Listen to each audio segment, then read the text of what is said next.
Have you ever wondered what Claptrap from Borderlands would look like if he got a little Bell update? Well, today I'm going to transform this quirky robot into a war machine, using some everyday items, toys, and maybe even some controversial parts, making a whole new robot from scratch. This is Claptrap as you've never seen him before.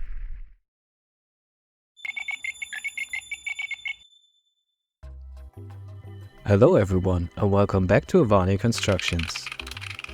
To start off, I used an AI image generator to bring my vision to life, feeding it some descriptive words to create these images. Claptrap has evolved from his small quirky self into a massive, intimidating force. And I got plenty of different pictures from mostly the same input. For this build, I'll be using some old toys, a few bionic parts, yes, you heard that right, and various pieces of trash that I've been collecting. Here's a brief rundown.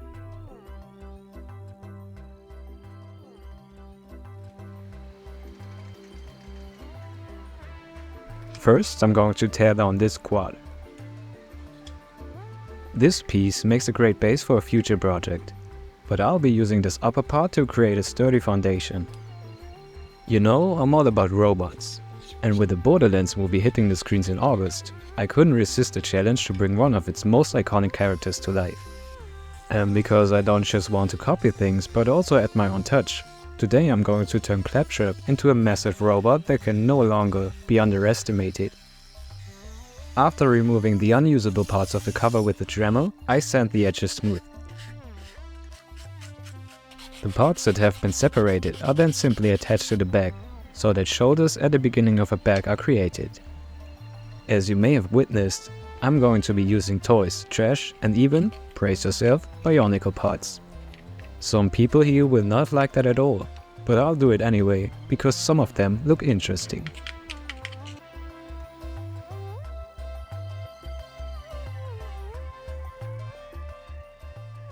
For them to correspond to my idea, I have to resort to modifying them accordingly.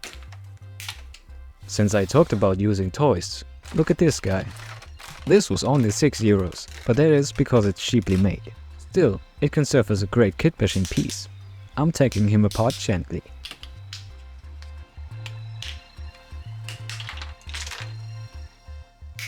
Then I add this breastplate on the front, but the other way around.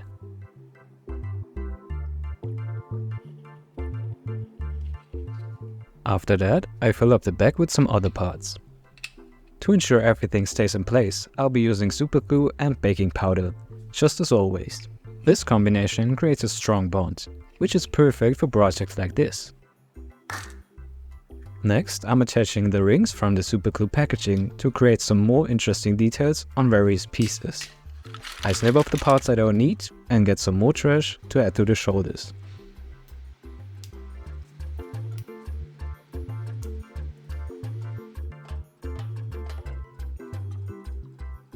Many parts are repurposed, including this pizza saver I used to attach the head to.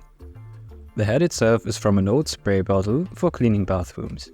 I recognized this piece as a face right away. You might remember this piece from another video.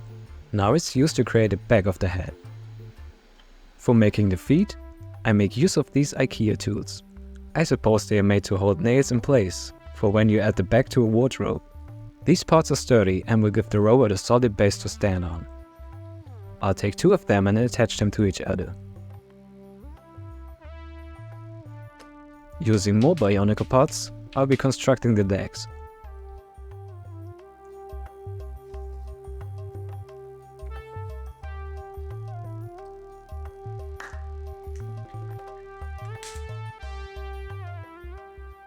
To connect the lower and upper legs, I'll be using another pizza saver cutoff.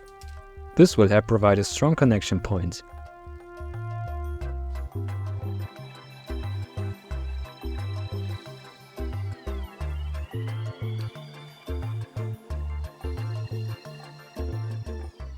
For the knee, you guessed it right, I'll be using another bionicle part. But well, I mean there are practically streams for it to be a knee.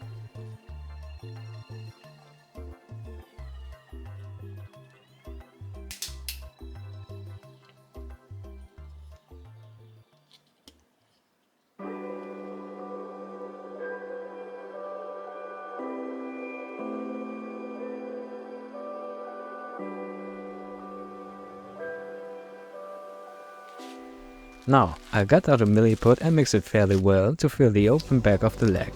This will give it a finished look and add some extra strength and weight, preventing the robot from falling over. To decorate the legs, I'll add a wooden triangle and a small sci-fi keyboard, which you might recognize from the Santa spaceship video. These details will give it a futuristic appearance.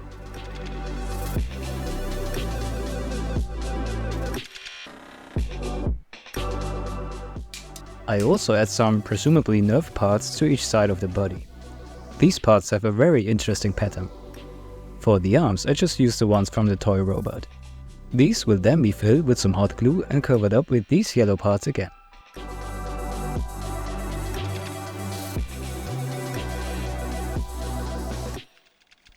To make this robot ready to fight, I'll add a weapon to one of his arms. On the other side there will be a regular robotic hand. For the fingers I use these parts.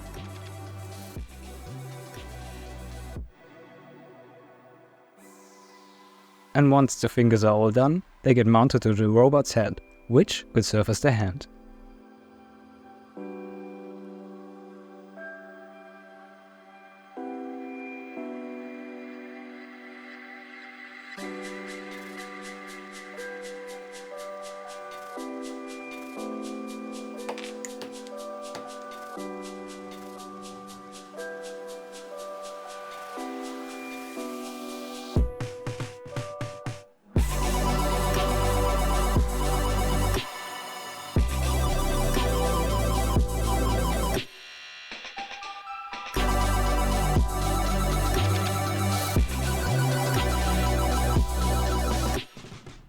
Not to forget about the gun barrel, also a part of the car robot.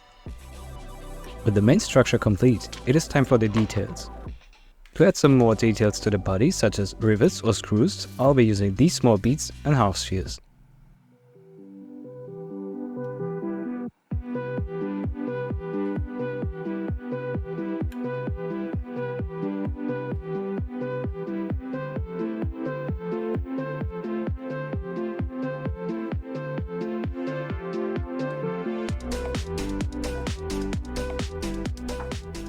With the legs complete, I attach them to the body and prime the whole robot.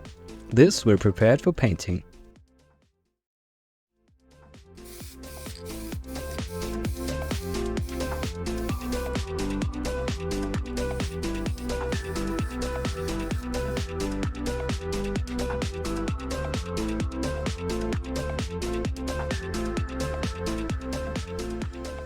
Now I mix some model colors, making sure the yellow is close enough to Claptrap's original color.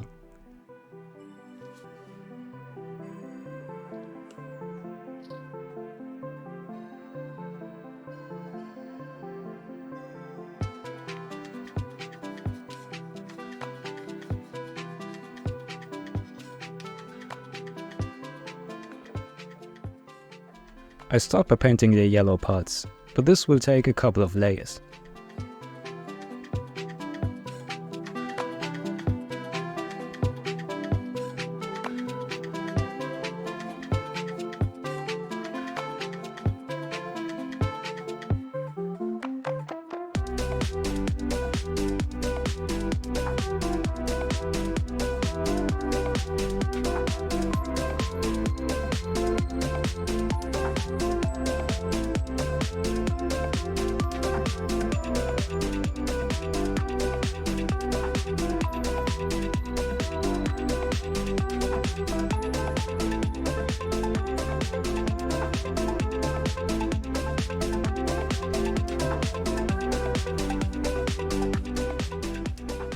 Next I paint the rest of the robot in anthracite or dark grey.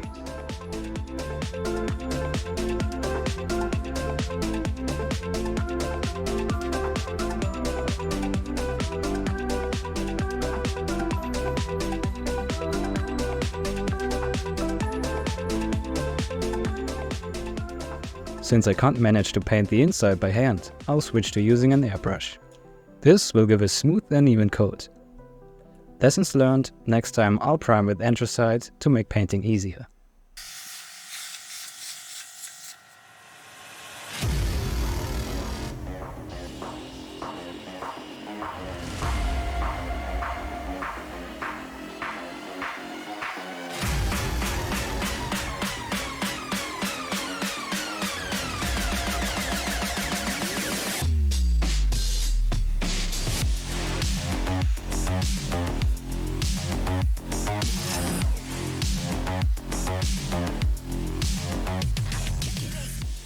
I just wanted to get my airbrush cleaner, only to discover that I had been using it all along, believing it was to paint thinner.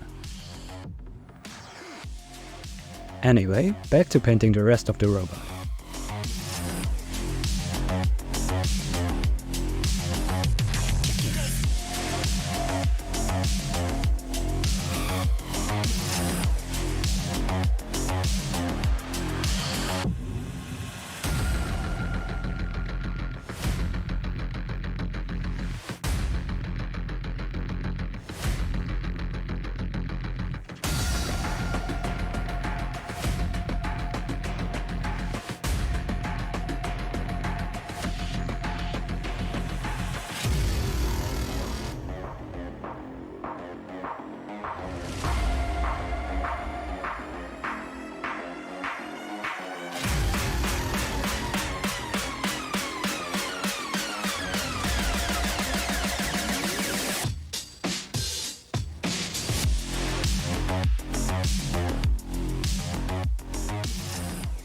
Everything looks clean again after I paint the oversprayed areas.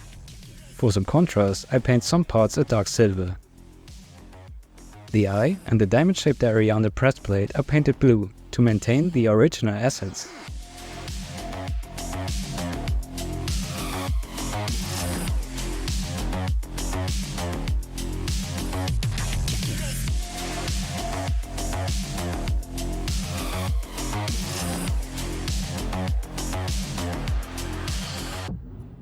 Dry brushing helps the details pop.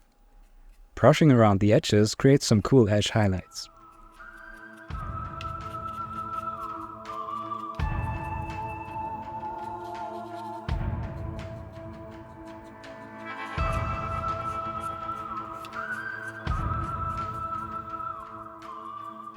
To imitate the light shining from the eye, I'll be using a technique called Object Source Lighting, or OSL. This involves, in my case, dry brushing blue paint around the eye area to create the illusion of light being emitted. It's a great way to add a realistic glow effect to this model.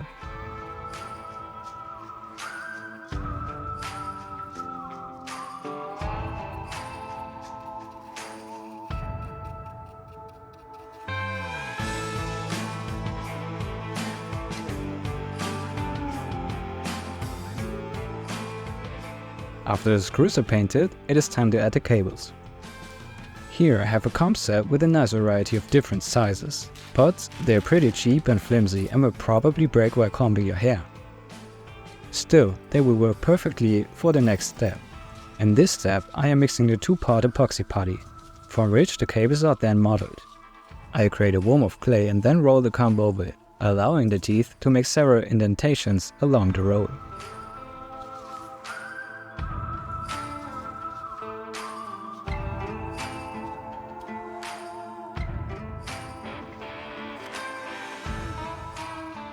I'm inserting the cables right after modeling. Then they can dry in the right shape and will not deform.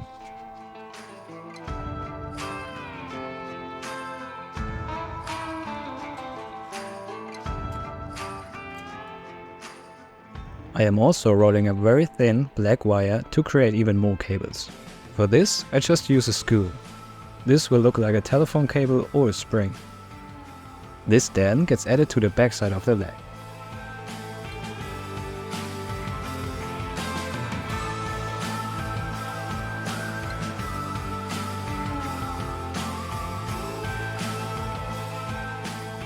I love this part. It's all about weathering.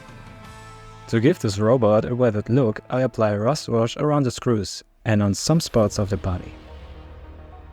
Of course, I can't forget the white stripe on the upper body, so I paint that on too.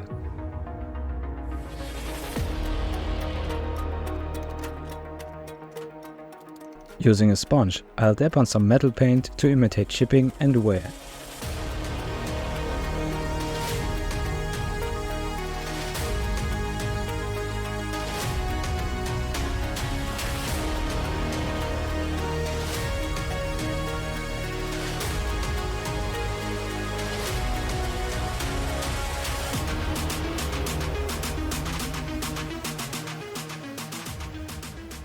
painting on a wash consisting of black, sepia and rust adds even more weathering effects. Now with all the weathering done, here's the reveal.